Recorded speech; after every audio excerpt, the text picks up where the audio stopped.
শুভ সকাল, রাধে রাধে। আজকে আমাদের মাঠে ধান কাটার দিন, 8ই ডিসেম্বর।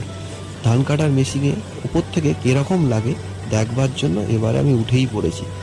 তো উঠে প্রথমেই ড্রাইভারের পাশে সামান্যটুকু একটু দাঁড়াবার জায়গা থাকে, সেখানে দাঁড়িয়ে পড়লাম ধরে, আর উপভোগ করছিলাম এই ধান কাটার সুন্দর মুহূর্ত। প্রথমের দিক দিয়ে দেখতেই পারছেন অনেকটা ধান পড়েছিল, সেটাকে তুলতে একটু সময় লাগলো।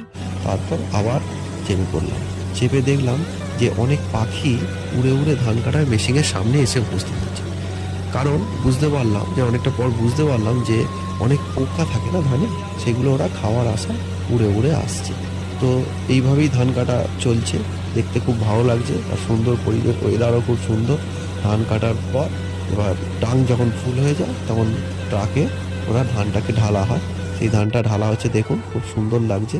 তারপর ট্রাকটাকে লোড করে নিয়ে এবার বাড়ির দিকে রওনা দিলাম।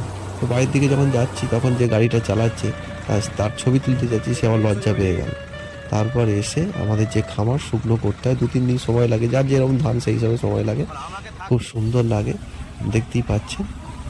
অসংখ্য ধন্যবাদ ভিডিও দেখার জন্য।